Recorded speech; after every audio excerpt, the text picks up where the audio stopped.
नमस्कार, मैं कमलनाथ झा शिक्षा की बात हर शनिवार के इस 8वें अंक में आप सभी का स्वागत करता हूं।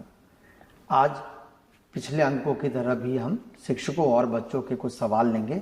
हमारे साथ हमारे अपर मुख्य सचिव शिक्षा विभाग डॉक्टर एस सिद्धार्थ आपके प्रश्नों का जवाब देंगे।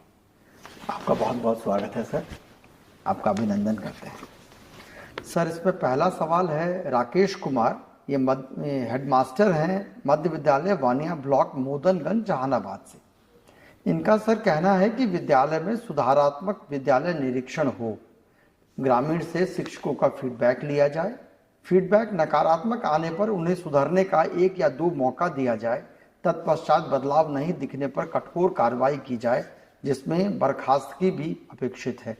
अन्य कार्य हेतु सर एक और ये रख रहे हैं कि मध्य विद्यालय में एक गैर शैक्षणिक कर्मी की बहाली की जाए। सर इसमें देखिए, मैं अनेक बार और विभिन्न स्तर पर भी बोलता रहा हूँ, जो शिक्षा जो है, शिक्षा विद्यालय में शिक्षा जो है, इसका जो दायित्व है, एक तो टीचर तो पढ़ाते ही हैं, बच्चे आते हैं, लेकिन इसकी रिस्पॉन्सिबिलिटी पूरे समाज की है। और जब तक ये पूरा समाज इसकी रिस्पॉन्सिबिलिटी नहीं लेगा तब तक शिक्षा व्यवस्था सुधरेगी नहीं। इसमें अभिभावक का बहुत बड़ा रोल है, साथ ही साथ जो पंचायती राज संस्थाएं हैं, मुखिया हैं, वार्ड सदस्य हैं, साथ ही साथ जो आंगनवाड़ी सेविका सहायिका और पूरे जितनी भी सरकारी तंत्र है पंचायतों में, इन सभी का दायित्व है कि विद्यालय में नज़र रखें और सभी प्रकार का नज़र रखें। देखें कि टीचर्स पढ़ा रहे हैं, नहीं पढ़ा रहे हैं, होमवर्क दिए जा रहे हैं, क्लासरूम हो रहा है, मिड डे मील हो रहा है, और सभी प्रकार के जो कार्य है उसमें बढ़ चढ़ के अपना योगदान दें। लेकिन अगर सब लोग ये सोच लेंगे कि नहीं, ये टीचर का ही काम है और हम तो हमारा काम नहीं है, तब इसके में सुधार बड़ा बहुत ही कठिन होगा। और यह सुनिश्चित करना कि सभी विद्यालय ठीक तरह चले, मेरा अपना विचार है कि सभी को और सभी जितने भी स्टेक होल्डर हैं गाँव में, सभी को उस पर नज़र रखनी चाहिए और दबाव से ही, सामाजिक दबाव से शिक्षा में सुधार होगा, क्योंकि ये बहुत ही महत्वपूर्ण है। आज मैं देख रहा था, एक जगह मैं सुबह सुबह खड़ा होकर चाय पी रहा था, तो देखा एक छोटा सा लड़का वहाँ पे चाय की दुकान पे काम कर रहा था।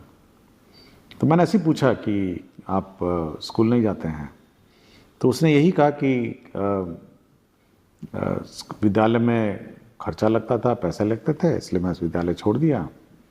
और मैंने पूछा पिताजी, तो पिताजी झारखंड में कहाँ मजदूरी करते हैं, पत्थर तोड़ते हैं, पत्थर तोड़ने वाले मजदूर हैं, और मुझे यहाँ पे चाय के दुकान में भेज दिया है। और मेरे ख्याल से उसको करीब, मैंने पूछा भी तो 4,500 रुपये उसको महीने का उसका पेमेंट है।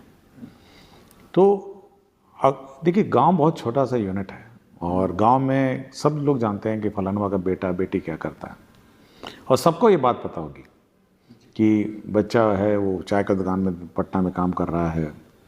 या तो ये समाज का ये दबाव है और समाज का दायित्व है कि यह देखें कि हर बच्चा उनके गांव का स्कूल में जाए, कोई इधर उधर भटकगस्ती ना करे, गांव में इधर उधर घूमे नहीं, और सब लोग मिलके विद्यालय का संचालन करें और शैक्षणिक व्यवस्था में सुधार करें। जी सर, थैंक यू सर। एक सर कुमार हर्ष हैं, हाई स्कूल गया से हैं। इनका कहना है कि हर एक प्रखंड में बेहतर है कि 1 या 2 मॉडल विद्यालय बना सकते हैं जहां बच्चों का नामांकन प्रतियोगिता के आधार पर हो। वहां शिक्षक भी अगर प्रतियोगिता के आधार पर आए तो बच्चों की स्थिति बेहतर पढ़ा सकेंगे, और इस तरह से क्या संभव है? देखिए, सरकार की पॉलिसी रही है कि यूनिवर्सल एजुकेशन रहे और सभी को एक समान एजुकेशन दिया जाए। लेकिन हम लोग कुछ स्कूल ज़रूर हर प्रखंड में एक मॉडल स्कूल बनाएंगे ताकि लोग उसको देख के नकल करें। मतलब जो बाकी स्कूल हैं वो उस स्कूल से मार्गदर्शन लें। तो पहले ज़िला में शुरू करेंगे, हर एक ज़िला में स्कूल चयनित करेंगे, फिर हम लोग अनुमंडल और फिर प्रखंड में, ताकि एक मॉडल, ये इसलिए नहीं कि बच्चा उधर कुछ बच्चे जाएं या इधर बच्चे नहीं जाएंगे, लेकिन बाकी स्कूलों के लिए वो एक मॉडल बने कि भाई आपका स्कूल भी वैसे बनना चाहिए। तो उस काम पर काम चल रहा है और हम लोग चयन कर रहे हैं और जिला में कम से कम शुरुआती दौर पर हर जिले में हम लोग एक मॉडल स्कूल बनाएंगे, उसको सबसे उत्कृष्ट बनाएंगे और उसकी देखा देखी फिर अनुमंडल बनाएंगे, फिर अनुमंडल का स्कूल का देखा देखी फिर प्रखंड बनाएंगे। तो इस पर कार्य चल रहा है। ये बहुत अच्छा होगा सर। सर, बहुत सारे सवाल शिक्षकों द्वारा पूछे गए हैं कि नवाचार से संबंधित सवाल हैं, तो मैं सर एक सामान्य सा ये है जिसमें शिक्षकों ने जो चाहा है वो विद्यालय में किस प्रकार के नवाचार किए जाने चाहिए, इस संबंध में सर आपका कुछ। देखिए, ये टीचर की व्यक्तिगत रुचि पर है और मैं समय समय पे बहुत सारे टीचर्स के नवाचारों को देखता रहता हूँ और मेरे समक्ष भी बहुत सारी जानकारी आती रहती है। लोग बहुत बढ़ चढ़ के अपने व्यक्तिगत रुचि लेके करते हैं। अब मैं एक टीचर का सूचना मुझे मिला था, एक रंजन कुमार हैं, प्रधान अध्यापक मध्य विद्यालय बीहट में। तो ये इतनी रुचि लिए हैं कि ये पहला 2018 में इन्होंने अपना पर्सनल लोन लेके एक स्कूल में टीवी लगाया। 2018 की बात सोचिए, उसने अपना पर्सनल लोन लेके टीवी लगाया कि हम स्कूल में स्मार्ट क्लास चलाएंगे। अब इस प्रकार का आप सोचिए नवाचार लोग करते हैं कि भाई अपनी रुचि लेके। इसी तरह मुझे प्रियंका कुमारी, शिक्षिका, मध्य विद्यालय मल्हा टोल परिहार सीतामढ़ी का भी आया। इसकी भी मुझे सूचना है कि ये बढ़ चढ़ के जो TLM है, इक्विपमेंट्स है, अपने आप बनाती हैं और काम करती हैं। साथ ही साथ पूजा बोस हैं, प्राथमिक विद्यालय जनक बाग कुल्ला खास, कस्बा पूर्णिया। तो ये व्हाट्सएप के माध्यम से जो टीचर्स हैं, जो अभिभावक हैं, उनसे संपर्क करती है कि आपका जो बच्चा है वो किस प्रकार पढ़ रहा है, क्या कर रहा है। और मैं एक बार हाल ही में मैं किसी वीडियो में देख रहा था, मुझे याद नहीं आ रहा स्कूल का नाम, कि एक टीचर उंगलियों में कागज़ बना के पपेट बना के बच्चों को सिखा रही थी। तो यह टीचर की बड़ी मतलब व्यक्तिगत रुचि है कि कैसे बच्चों को मतलब अट्रैक्ट करे स्कूलों में, कैसे उसको कम्युनिकेट करे। ये बहुत टेक्निकल मैटर है। ये मतलब ये अपने अंदर आपको भावना होनी चाहिए कि कैसे बच्चों से आप लिंक स्थापित करें, कैसे बच्चों से संवाद स्थापित करें और कैसे बच्चों से आप बात करके उसको बातें समझाएं। तो बहुत सारे स्कूल्स हैं और बहुत सारे वीडियोज़ हैं और हम कोशिश करेंगे जो शिक्षा विभाग का जो मेन वेबसाइट है उस पर ये सारे नवाचार वाले वीडियो जो हैं थोड़े थोड़े जो आ रहे हैं उसको लोड करें और एक्नॉलेज करें कि टीचर की जो मेहनत है वो मतलब व्यर्थ नहीं जाएगी और बच्चों में इन्वेस्ट होगी। बहुत अच्छा है सर, इससे दूसरे शिक्षक भी सीख पाएंगे सर ये। हाँ, क्योंकि अगर आप वेबसाइट में, हमारे बिहार सरकार की शिक्षा की वेबसाइट पे हैं, ये सारे टीचर्स बहुत रुचि लेते हैं। मैं देखा एक टीचर ने एक मतलब रोबोट्स बनाते हैं और अभी मैंने देखा कि कोई माइक्रो प्रोसेसर से 2-3 लड़कियां कुछ अपना किट बना रही थी। तो मैं बहुत ही अलर्ट रहता हूँ और मेरे पास बहुत जानकारी आती हैं। तो हम तो सोच रहे हैं कि ये सब जो इश्यूज़ हैं उसको हम लोग और जो नवाचार के प्रैक्टिसेस हैं इसको हम लोग अपने विभागीय वेबसाइट पर डालेंगे। जी सर, ये बहुत ही उपयोगी होगा सर।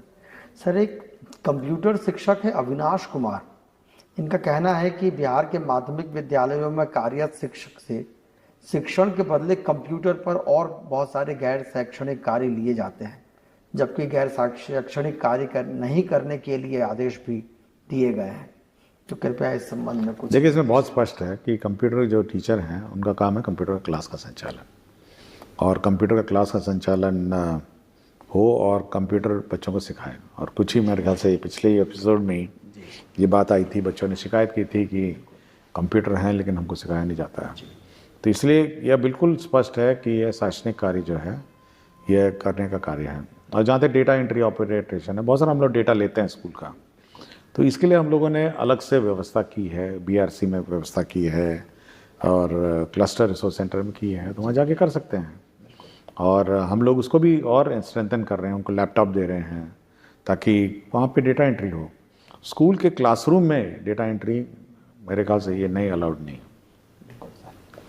शुक्रिया सर। एक नारायण झा है सर, ये मधुबनी के शिक्षक हैं। इनका कहना है कि क्या हम प्रतिदिन विद्यालयों में हिंदी एवं अंग्रेजी के लिए सुलेख की कक्षाएं भी संचालित कर सकते हैं? ये बहुत आवश्यक लगता है। देखिए, कक्षा क्या संचालन करना है इसका मार्गदर्शन राज्य सरकार नहीं देती है और हम लोग बीच बीच में यह देखते रहते हैं कि बच्चों का लर्निंग कैपेसिटीज़ क्या है, लर्निंग लेवल्स क्या हैं। हाल ही में जैसे हम लोगों ने, आपको याद होगा कि मैथ्स और रीडिंग, बिल्कुल सर, हम लोगों ने एक रिसर्च और सर्वे किया था। हम लोगों ने 1000 स्कूल इंडिपेंडेंटली जांच किया था हम लोगों ने, और बच्चों से पूछा था कि मैथ्स का ज्ञान कैसा है और रीडिंग स्किल का, और बहुत सारे ज्ञान उनका चेक किया था। तो ये दो में उनका काफ़ी कम दिखा। तो इसीलिए हम बार बार उनको सभी को कहे हैं कि हर दिन जो प्रथम क्लास होगी वो मैथ्स होगी और सेकंड क्लास होगी वो रीडिंग होगी। बाकी क्लास तो हेडमास्टर और टीचर पर निर्भर करता है कि वो क्या संचालन करें। लेकिन ये दो चीज़ जो हम लोगों ने आइडेंटिफाई की है, कमज़ोरी जो बच्चों में है, इसको सुधारने के लिए हम प्रयत्न कर रहे हैं। ये बहुत अच्छा है सर। ये आप यहाँ से विभाग की एक चिट्ठी भी अभी निकली है 100 घंटे के लिए। हाँ, 100 दिन के लिए 100 घंटा मैथ्स और 100 घंटा हमारा रीडिंग। और फिर मैं बार बार ये कहूँगा कि अभिभावक को चेक करना चाहिए कि उसका बच्चा ये 100 घंटा ज्ञान प्राप्त किया नहीं किया है, स्कूल में 100 घंटा हो रहा है नहीं हो रहा है। तो इस पर ज़्यादा रुचि होनी चाहिए। देखिए, सभी को स्कूल में क्या पढ़ाया जा रहा है इस पर रुचि होनी चाहिए। शुक्रिया सर, बहुत उपयोगी है। और एक बच्ची का सवाल है सर, साक्षी कुमारी है रोहतास की। ये शांति प्रसाद जैन महाविद्यालय की 12वीं कक्षा में पढ़ती है।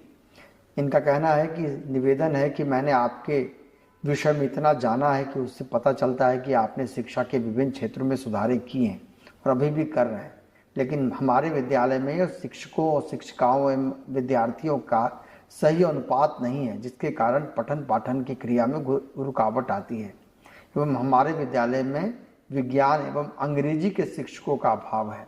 तो आपसे समाधान करते हैं। देखिए, हम लोगों ने एक स्टडी किया था और मैं भी जब स्कूल जाता हूँ, कुछ ऐसे भी स्कूल हैं जिसमें क्लासें हैं 6 और 18 टीचर पहुँच गए हैं और मतलब अनुपात में दुगनी हो गए हैं।